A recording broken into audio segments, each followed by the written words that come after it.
It's a humorous and yet sort of tragic journey of a kid named Walker, and he, as a very optimistic young, newly graduated musical theater major, gets a job on board a ship.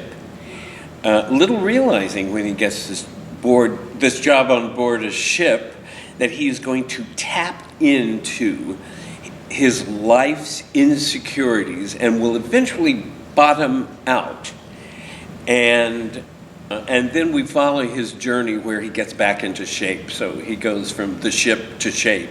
I haven't ever directed a one-man show before, probably because they intimidate me, because it's usually the writer who's doing the acting, and so part of me feels like, how am I telling them what they meant?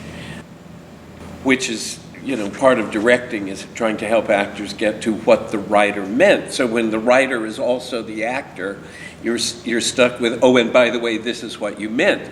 So it's kind of an intimidating process. I decided to do it with Walker because he was a student of mine at NYU 18 years ago.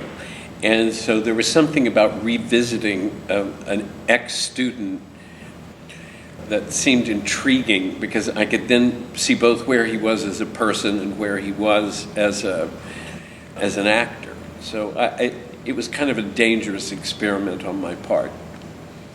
The unique thing about this rehearsal process is actually, as it turns out, been pointing out to the actor what the writer meant when the actor was the writer. I mean, it's been really intriguing.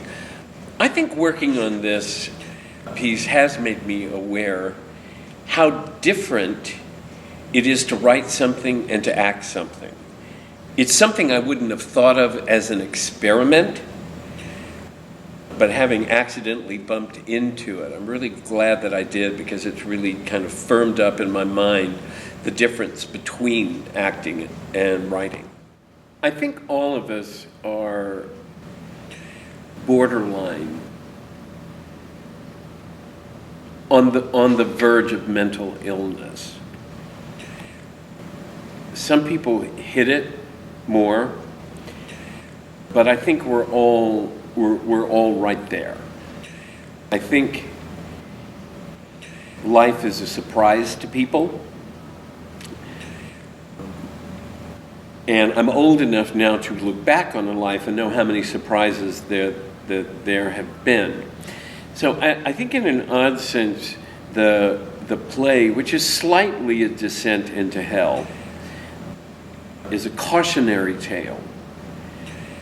And in being a cautionary tale, it's valuable for any audience, because you begin to see there are signposts that you need to identify and be aware of. Otherwise, you could really leap off the edge. And in Walker's case, he did. I mean, he really leapt off the edge and ended up in the mental hospital. And so it's just interesting to watch how it happened. And man, he really goes there. I mean, he is totally honest about it. He really relives for us the moments that you want to say while you're watching him, stop, no, don't do it. Don't go sing at that wedding in the Hamptons. It's like, don't you see what's going to happen to you? And we all do it. We're hilarious as people because the number of times that we walk just, dead on into stuff that we should know better than to do it. But man, we head in there. And fortunately, I said to Walker when we were rehearsing the other day, I said, the good news is you're standing in front of us, and so we know you did okay. And so what you're recounting for the audience is the journey to get you to okay. So anyway, hopefully we all have a journey that gets us to okay.